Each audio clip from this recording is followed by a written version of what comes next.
I'm Caroline Harper, 36 years old, and I stood in my parents' doorway holding a homemade apple pie and a neatly wrapped box tied with gold ribbon.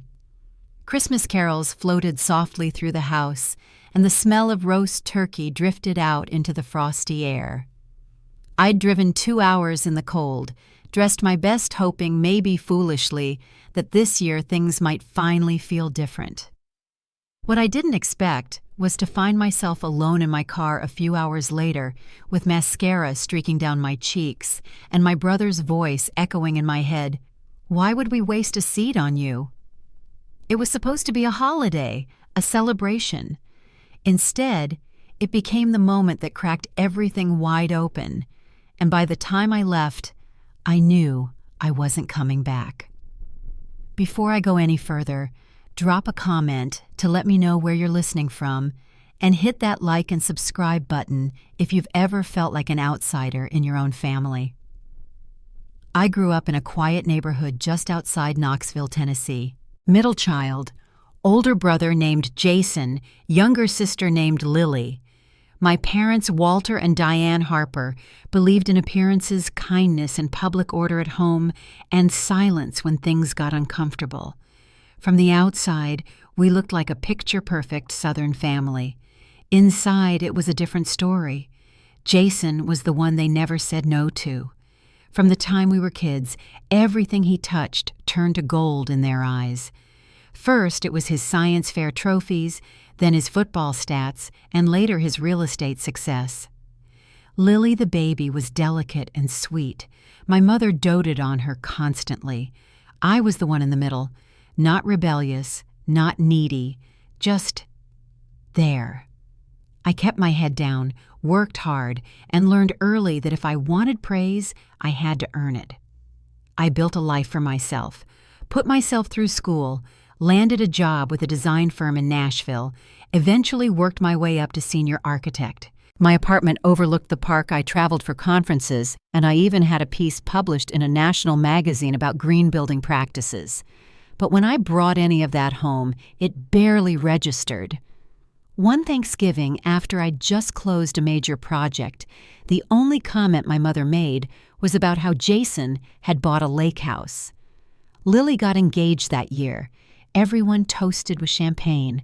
I was asked to take the group photo. It wasn't just the big things, it was every small moment that told me where I stood. I once brought my college boyfriend home for a long weekend. Jason spent 2 days cracking jokes about me, stories twisted just enough to get a laugh. My boyfriend left me a week later. I found out years later Jason had messaged him directly saying I wasn't emotionally stable.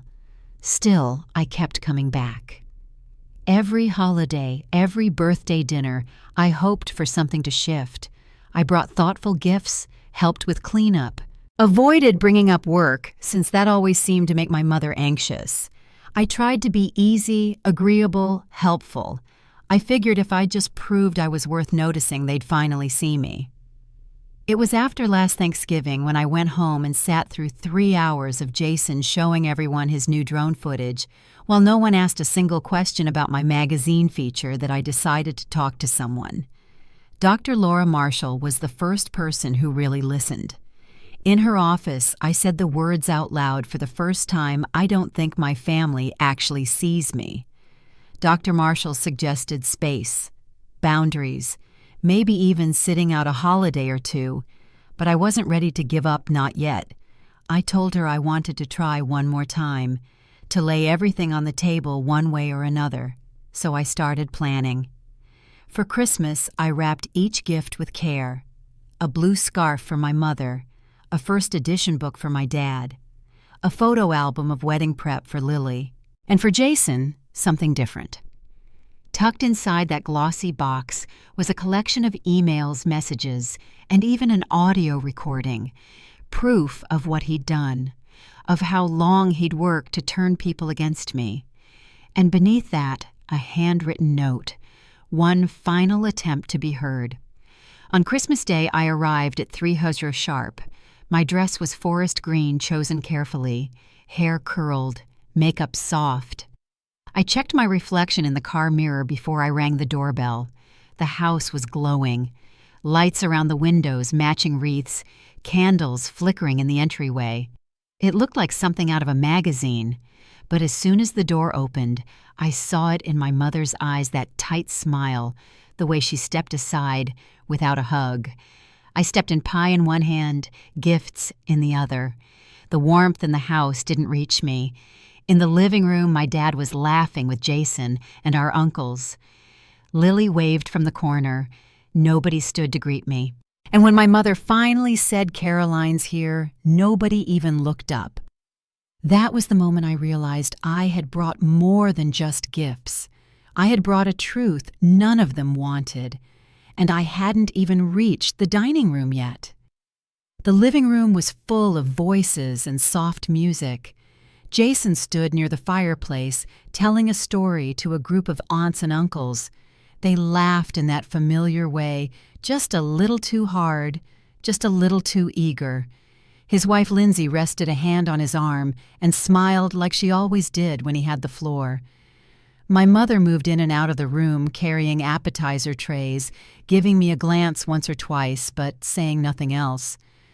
I placed the wrapped boxes carefully under the tree and tried to ease into a conversation. My Aunt Linda was talking about her cruise to Alaska. When she paused, I offered, "That sounds incredible. I've been looking at sustainable travel options for next year." She nodded politely but turned her shoulder, already redirecting the group back to the glaciers. That kept happening. I'd approach someone, ask about their work or comment on their photos, and within seconds the conversation would drift away as if I'd never spoken at all.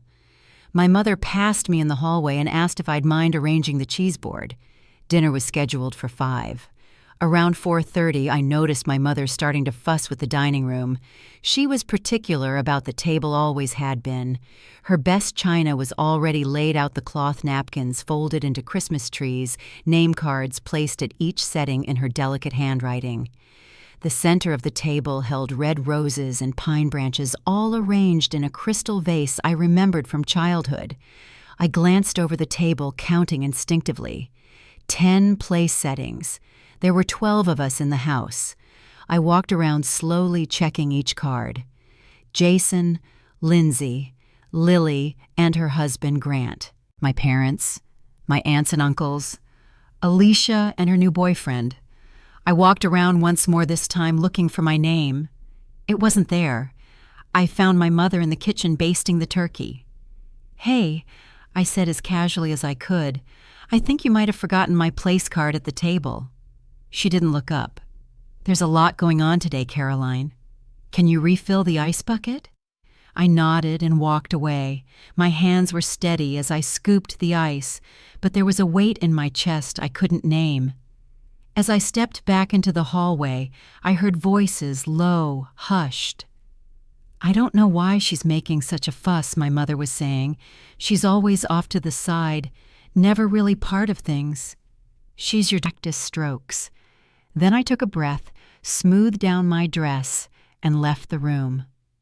At 5 o'clock sharp, my mother called everyone to the table. The dining room glowed with candlelight. My father sat at one end, my mother at the other. Jason and Lindsay were to his right, same crooked smile I remembered from when we were kids. "Why would we waste a seat on you?" he said. Nobody laughed. Nobody gasped. They just went back to their plates. My dad cut a piece of turkey eyes on his food. Lily sat with her hands in her lap, lips pressed together.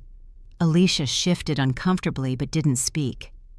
Her boyfriend looked confused, glancing between us. I looked at every single person around that table, memorizing the way they wouldn't meet my eyes. It was quiet now, but not peaceful.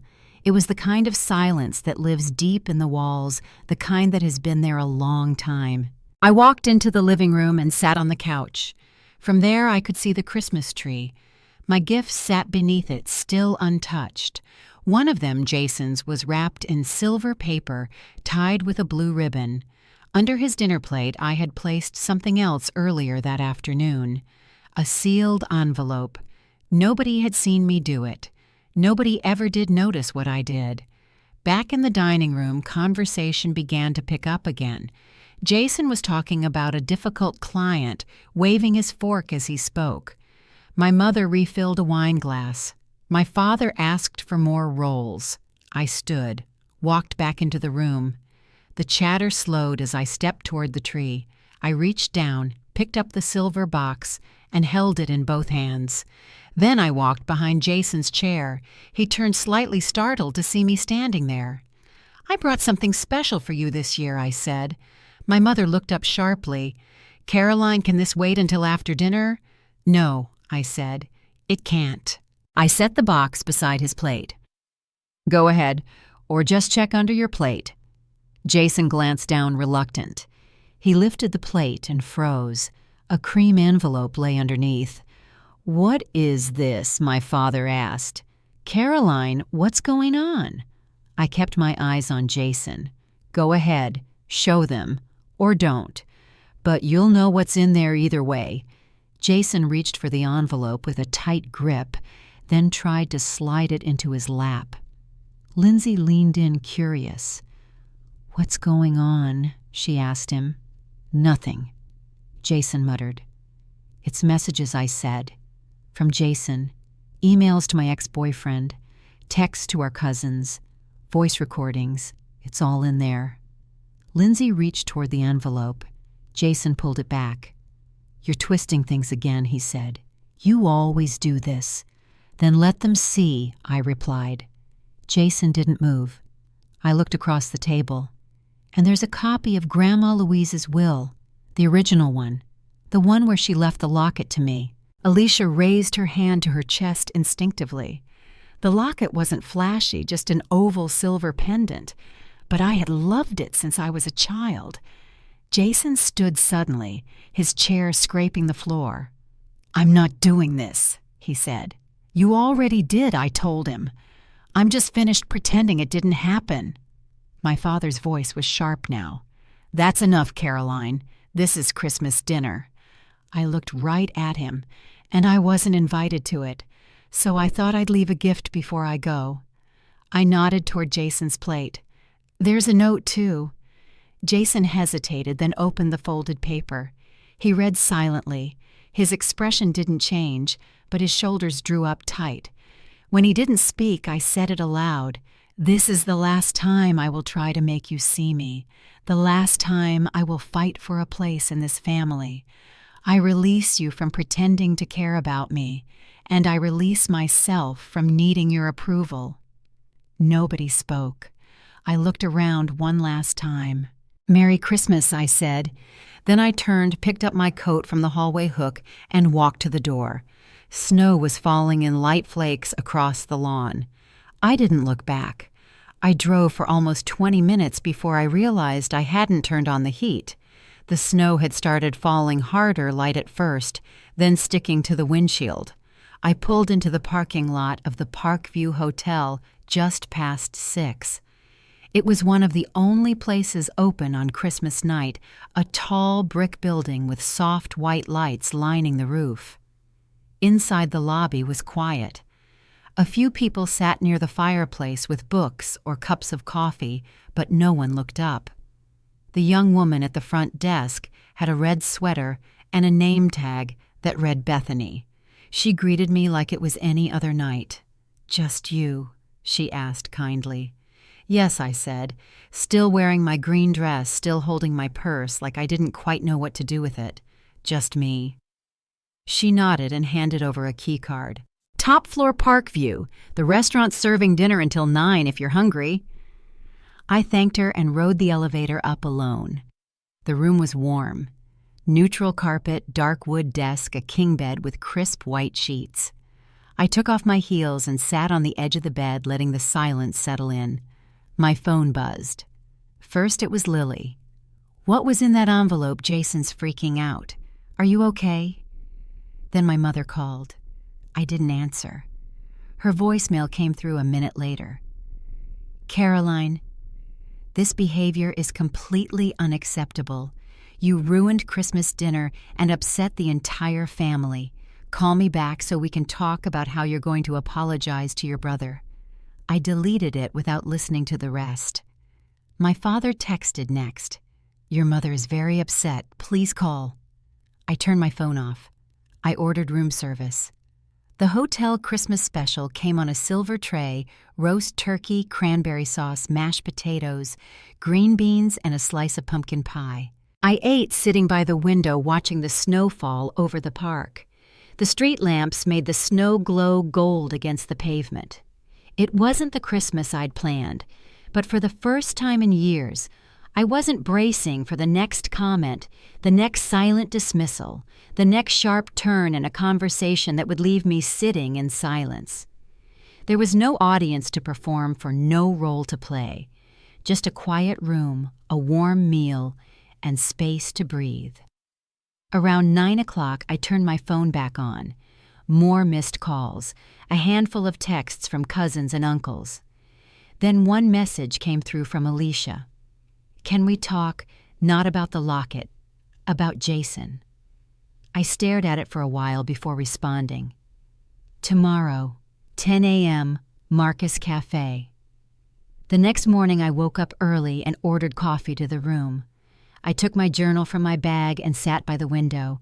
I wrote for half an hour, not just about the dinner, but about everything that had come before it. The holidays where my gifts were passed over. The college graduation where my parents left early. The steady chipping away of what I'd hoped a family was supposed to feel like. Alicia was already at the cafe when I arrived. She was sitting near the window nursing a mug between both hands. The locket was gone from her neck. Thanks for meeting me, she said as I sat down. I got your message. She looked nervous, and she didn't jump into it right away.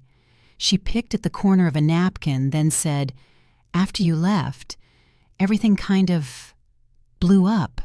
I waited. Jason tried to throw the envelope away, but Lindsay grabbed it, she said. She read some of it out loud. The texts, the stuff he said about you. Alicia paused. He told me you were jealous, that you were obsessed with the locket. He said Grandma changed her mind and told him to give it to me. I said nothing, but the will she stopped, her voice faltering. That was real, wasn't it? I nodded. I didn't know she said. I believed him. All those years I thought you were just distant, cold. But he was feeding all of us these little stories about you being unstable, about you holding grudges. We sat in silence for a moment. Then she said, He told Lily that you were making fun of her dress at Beth's wedding. Told Lindsay you said her job wasn't real. I used to think, I don't know, I guess I thought you didn't want us around. He played all of us, I said. She looked up. Lindsay found other messages, not just about you, about another woman. She left the house right after Jason stormed out. I didn't respond right away. She's filing for divorce, Alicia added quietly. I watched the snow fall outside the cafe window, small flakes catching on the glass. We talked for almost 2 hours, unraveled years of miscommunication, years of suspicion. By the time we stood to leave, Alicia reached into her coat pocket and pulled out a small black box. She held it out to me. It was always meant for you, she said. I'm sorry it took me this long. Inside was Grandma Louise's locket. Back at the hotel, I laid it on the dresser and stared at it for a long time. I hadn't seen it up close in years. I opened it gently. Inside was the tiny photo of Grandma as a young woman, smiling in that calm, familiar way I remembered. Over the next week, my phone kept lighting up. My mother's messages came daily at first. We can move past this if you just speak to Jason. Families fight. It's what we do. You're overreacting. It was just a misunderstanding. Then silence. My father's messages came less often, but they changed. I've been thinking about what happened. I didn't speak up. I should have. I'm sorry. Lily called on New Year's Eve. No preamble. Jason and Lindsay are splitting. She found more messages.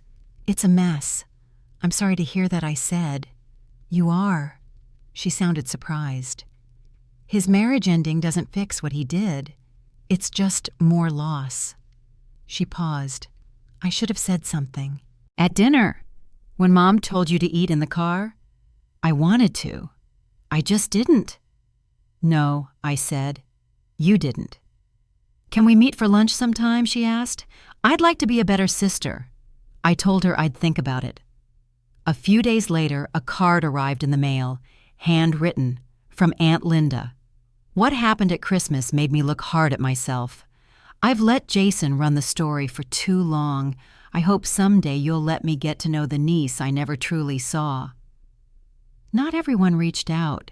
Some never responded at all. And that was its own kind of answer. But something had shifted, and it wasn't just in them. By mid-January, I'd stopped checking my phone first thing in the morning.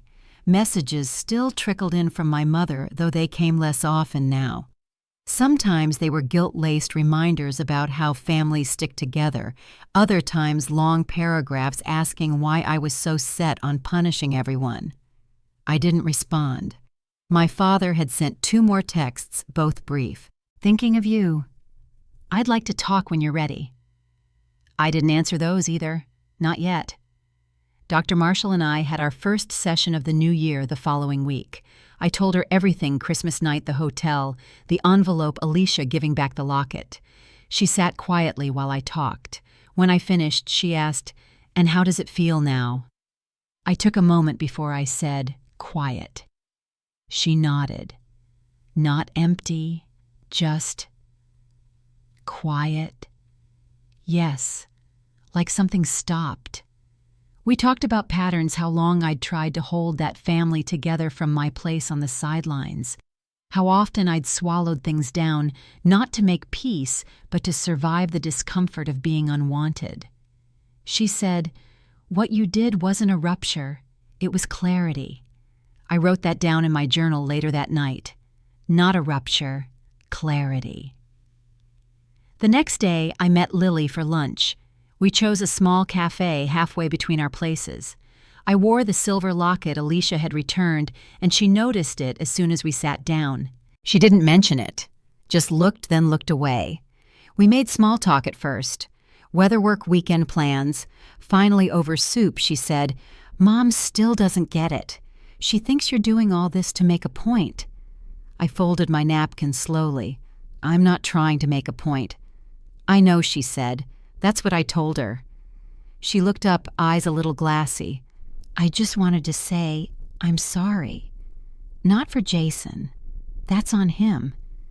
But I should have spoken up that night, when she told you to eat in the car." I let the words sit for a moment. "Why didn't you?" I asked. She swallowed. "I guess I always assumed someone else would. You were always strong. Always quiet. I thought maybe you were used to it." I looked out the window beside us. A bus rumbled past on the street. "I was used to it," I said. "That's the problem." When we stood to leave, she touched my arm. "I'm glad you didn't let it slide, even if it made things messier." Later that week, Alicia invited me over for dinner. She had 2 lasagnas in the oven, 1 meat, 1 vegetarian. There were candles on the table, a framed photo of Grandma Louise on the sideboard. "I've been going through her things," Alicia said as we ate. Old letters, recipes, that wooden box she kept by the window. I found the journal she started in the 60s. There's a whole page about that locket. She wrote that she wanted it to go to someone who understood what it meant to carry something fragile and still stand tall. I didn't say anything, just listened. Alicia glanced up. She meant you, not me. I think she knew. We sat on the couch afterward, flipping through old photo albums. There were pictures of birthday parties, summers at the lake, Christmas mornings from decades ago. There I was, always off to the side, smiling, holding a plate, or handing someone a gift. I looked for one, just one, where I was in the middle. There wasn't one. "I want to start a family archive," Alicia said. "You know, names, dates, stories. Grandma's handwriting. I thought maybe we could work on it together." I nodded. "Yeah, I'd like that. That weekend I cleaned my apartment. Really cleaned it. I took down some old framed prints I'd chosen years ago because they were neutral and safe. I boxed up a set of dishes my mother had given me as a housewarming gift, the ones she said were mature enough for company. I replaced them with a bright blue set I'd been eyeing for months. I hung a new painting in the hallway, deep greens, and copper abstract bold. I moved my grandmother's photo to the bookshelf near the window. Then I opened my journal again. You keep trying to win a game that's rigged against you. The only winning move is not to play. That night, I walked through my apartment slowly, room by room, like I was seeing it for the first time. No more waiting for family visits to determine what felt appropriate. No more editing myself to fit a version they'd accept. In the corner of my closet was a stack of old cards, birthday cards, holiday notes, half-hearted apologies. I sat on the floor and read through them one by one. Most were from my mother, a few from my father, none from Jason. At the very bottom was a card from Grandma Louise. The handwriting was familiar. To Caroline, who always brings calm with her presence. Don't let anyone convince you that's not a gift. I tucked that one into my nightstand drawer. By February, I had a new rhythm. Regular sessions with Dr. Marshall, occasional coffee with Lily, weekly calls with Alicia. My father had sent a longer message by then. I failed you. I let Jason shape things because it was easier than standing up to your mother. I told myself it was keeping peace, but I was being a coward. I read it twice, then once more before replying. Thank you for saying that.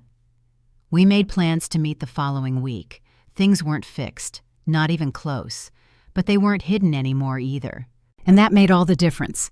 The first time I invited people over after Christmas, it was just two friends from work, Kimberly and her husband Marcus.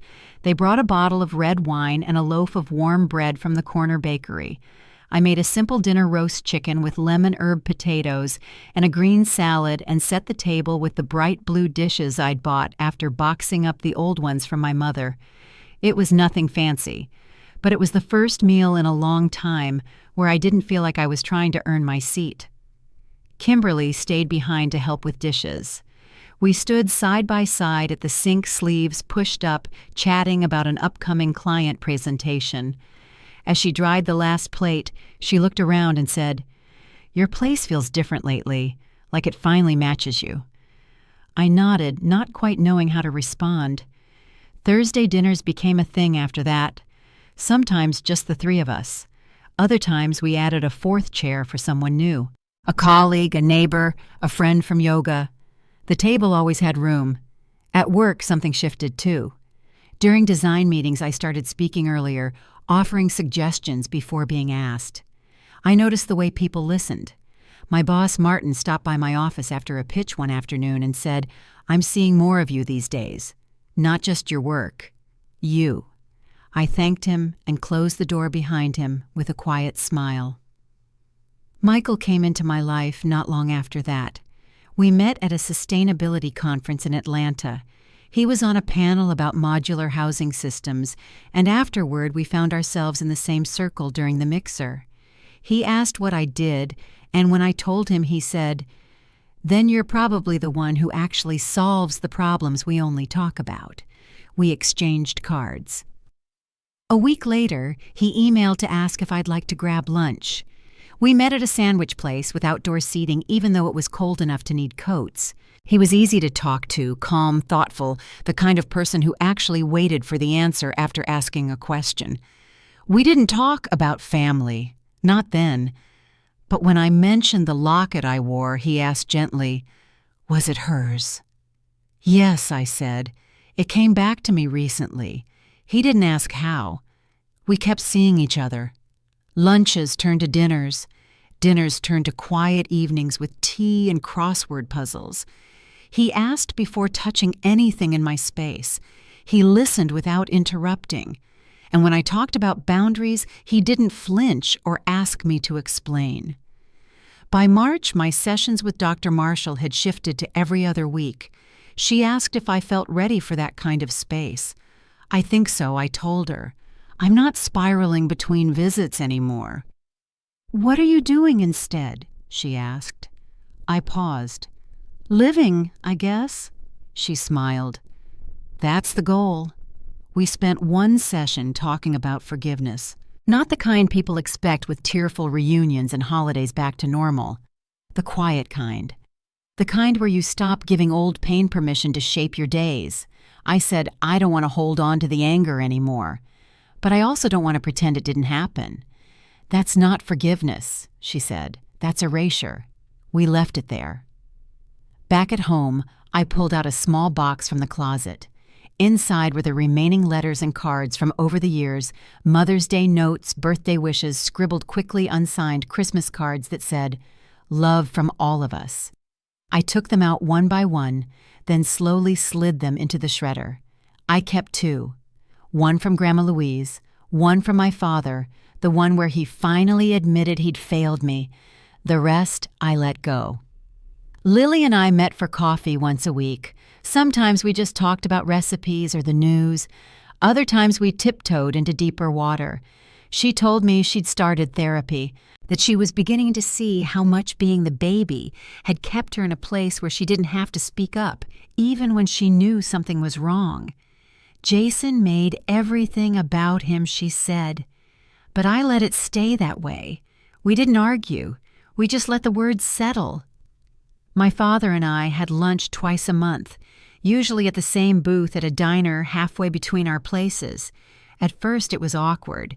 He fumbled through small talk, told the same stories more than once, but he showed up, every time. During our third lunch, he set down his coffee and said, "I never knew how to challenge your mother. She could make things feel like a war if she didn't get her way." Jason picked up on that early. He looked across the table, his eyes tired but steady. I didn't want to lose peace in the house, so I let her lead. I thought I was doing the right thing. "What do you think now?" I asked. He sighed. "I think peace that leaves someone out isn't peace at all." I didn't reply, but I reached across and touched his hand. Alicia came by one Saturday with a stack of photo albums and an old shoebox filled with keepsakes. We spent the afternoon building a family archive, dates, stories, names from the backs of photos no one had labeled properly. She took notes. I typed. We listened to jazz and made tea and paused often to laugh or sigh or sit in silence.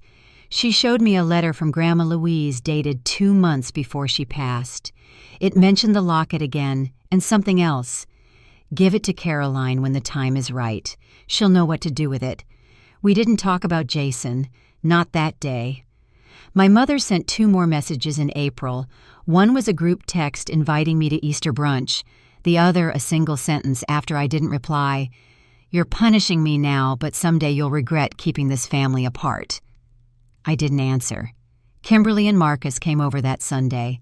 We dyed eggs in coffee mugs with food coloring and vinegar just for fun. Kimberly brought deviled eggs. Marcus made waffles. We sat on the balcony afterward and let the afternoon stretch long and easy. It wasn't loud, it wasn't showy, but it felt like home. It was early May when Lily called again. She usually texted first, but this time my phone rang while I was finishing lunch on the balcony. I answered and leaned back in my chair, a notepad still open beside me. She skipped hello. "He moved," she said. I didn't ask who. "Boston," she added. "Packed up last week." Rachel filed the final papers in March. The divorce went through faster than anyone expected. I waited. He's saying he needed a fresh start, telling people the family turned against him. "And are they?" I asked. "Some are quiet," she said, "but they're not defending him, not like before." A breeze lifted the edge of my notepad. I held it down with my hand and stared out at the park. "He called me once," she went on, "wanted me to pass along a message to you." What was it that he didn't expect you to forgive him, but he thought you should know he's trying to fix things? I closed my eyes for a second. "Did you tell him you'd pass it along?" I asked. "I said no," she said. "That if you wanted to talk, you'd reach out yourself." I nodded. "Thank you." After we hung up, I sat with it. I didn't feel rattled. I didn't feel much at all. That surprised me. Dr. Marshall and I talked about it the next day. I told her about the move, the call, the message. "You didn't feel tempted to respond?" she asked. "No," I said. "I felt outside of it, like it's not my story anymore. Maybe it never was," she said. The next week, my father and I met for lunch at the usual diner. He looked tired but less guarded. He slid into the booth across from me and ordered coffee without looking at the menu. Midway through the meal, he said, "Your mother's having a hard time with how things turned out. I think she expected time to fix it." I didn't respond right away. "She still thinks you should have handled Christmas differently," he said. "But she's not saying it as much now, just sort of holding it." He stirred his coffee, then looked up. "I'm not trying to excuse her," he said. "Just she doesn't know what to do with silence. Yours has been louder than anything you could have said." I looked across the table. That silence wasn't meant to hurt her. "I know," he said, "but it made her see things we should have seen a long time ago." I folded my napkin in my lap. "She still hasn't apologized." "No," he said, "she hasn't." Back at home, I found another card in the mail. My name in familiar cursive, the envelope sealed with her usual floral sticker. Inside the message read, "I'm sorry if you felt left out at Christmas. That was never my intention." I held the card for a moment, then set it on the counter without finishing it. Michael came over that evening. We made pasta from scratch and listened to records while the dough rested. I told him about the card, the lunch with my father, Jason's move. He didn't interrupt, just listened, drying dishes while I talked. Later, when we sat on the couch with tea, he asked, "Do you want her to try again?" I didn't answer right away. "I want her to understand," I said. "I don't think she does." He nodded. "I don't know if she will," I added. He leaned back against the cushions. "Would it change anything if she did?" "I'm not sure." In June, Alicia invited me to a family cookout at her place. A small group, just her partner, a few cousins, Lily and Grant, my father. I said yes. When I arrived, she was already out back, setting up folding chairs under string lights. A picnic table held bowls of potato salad and deviled eggs. A pitcher of lemonade sweated on the edge. "You came," she said, smiling. I smiled back. People greeted me warmly, not overly so, but with a kind of steadiness that felt different than before. There was space for me this time, not just physically, but in the way people made room in their conversations. My father pulled up a chair beside me while we ate. He looked around the yard and said, "Feels different, doesn't it?" "It does." He nodded. "I think people are trying now, at least the ones who stayed." After dinner, Alicia brought out a photo album. She opened it to a page with a picture of Grandma Louise Young and smiling, standing beside a tree in bloom. "We found the original," she said, "the one you had a copy of in your envelope." I traced the edge of the photo with my finger. "I'd like to scan these," I said, "preserve them before they fade." "We can do it together," Alicia said. "Make a digital archive, label everything." I glanced up. "You're not worried people won't want that?" She shrugged. "They'll either join us or they won't, but this way we won't lose the stories."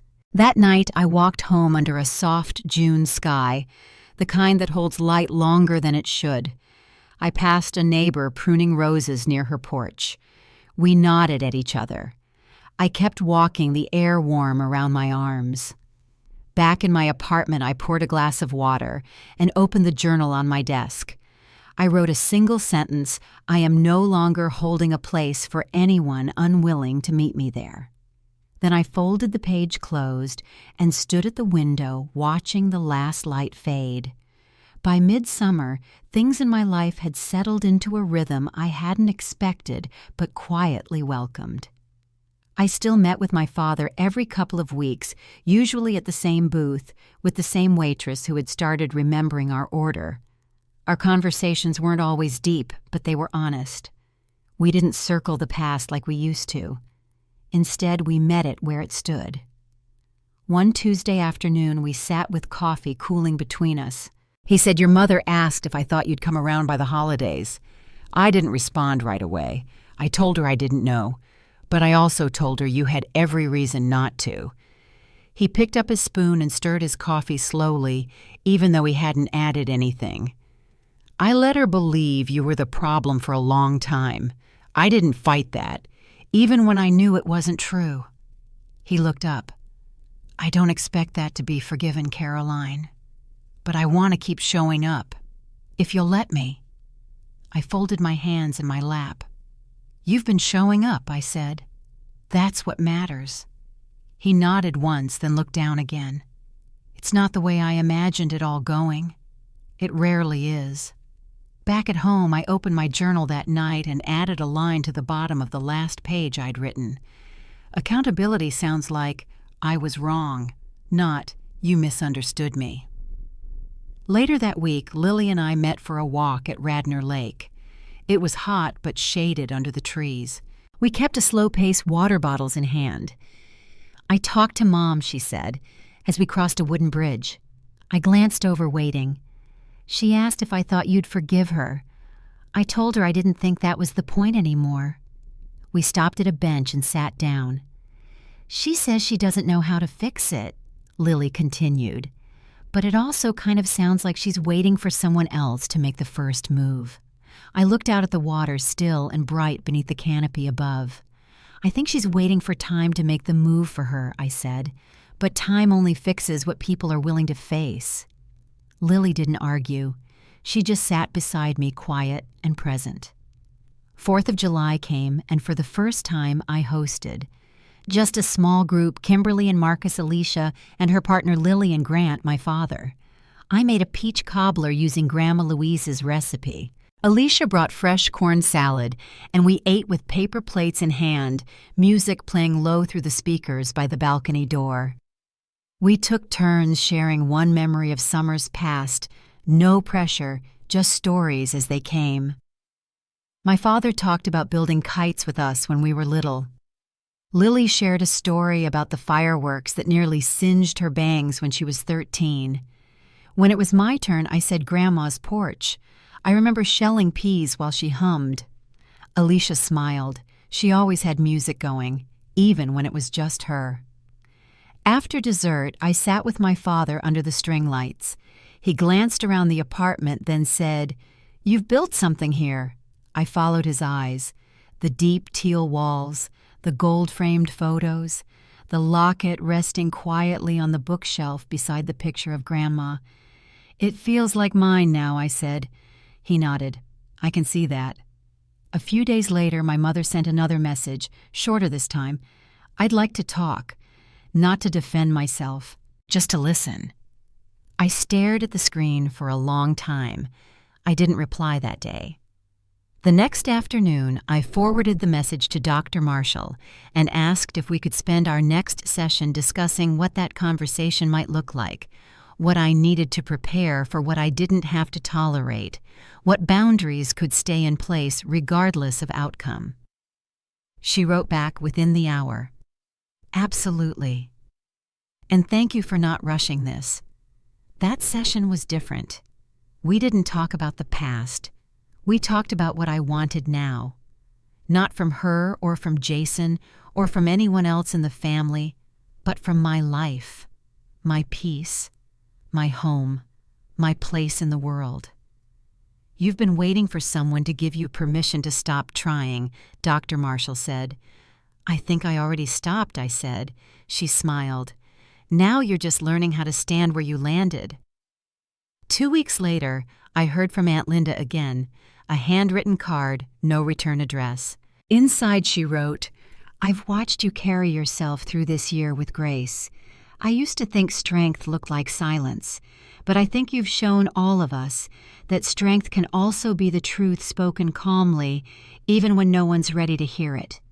She included a recipe for cornbread and a photo I'd never seen before me, at 10 years old, sitting at Grandma Louise's kitchen table, grinning with flour on my cheeks. I slipped the photo into my archive folder and copied the recipe into my journal. In early August, Alicia and I met at the public library downtown to scan old family photos. We labeled them by hand, writing names and dates in pencil before uploading them into folders. "This is the first time in years our stories haven't gone through Jason first," she said, her voice low. "I know." She scanned a photo of Grandma in her garden. "Do you think he'll ever come back?" "I think he'll do what suits him," I said. "But the door looks different now. I don't think it opens the same way anymore." We packed up the albums and walked out into the bright afternoon. The heat hit hard, but there was a breeze. She looked over at me and asked, "What do you want to do with all this when we're finished?" "Share it," I said, "with the ones who stayed." We didn't need to say who that meant. 6 months after that Christmas dinner, I stood in my apartment just after sunrise, barefoot on the cool kitchen tile, holding a mug of coffee while the light filtered through the curtains. The room felt full, even in silence. The walls were no longer safe beige. I'd painted them a deep, steady blue. My grandmother's photo rested above the bookshelf, and the locket, hers now mine again, hung from a small hook beside it. I kept it there most days, not hidden away, but not always worn. Just present, like her. In the hallway, I'd framed a photo from the 4th of July gathering. Lily had caught it, everyone on the balcony laughing, mid-conversation, heads turned, drinks in hand. You could see the string lights glowing softly above us. You could see how at ease we were. That photo hangs where I once kept a mirror. Kimberly and Marcus still came by on Thursdays.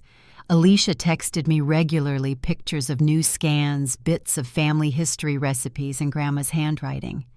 My father had started bringing books to our lunches. We traded them back and forth now. It was quiet. It was slow. But it was something. I hadn't seen my mother since December. She reached out once more in early September. A letter this time. Not an apology, not really. Just a few lines about the garden and how the hydrangeas had finally bloomed. I read it twice. Then I placed it in a drawer beside the others, not to revisit, just to know it had come. That weekend, Michael and I took a drive into the mountains. The leaves were starting to turn just barely, reds at the tips, gold near the edges. We pulled off at a quiet overlook, stood for a while without speaking, just watching the clouds move. He slipped his hand into mine. "You've come a long way," he said, looking out across the valley. I nodded. "I didn't know it could feel like this," I said, "to be still and not afraid of it."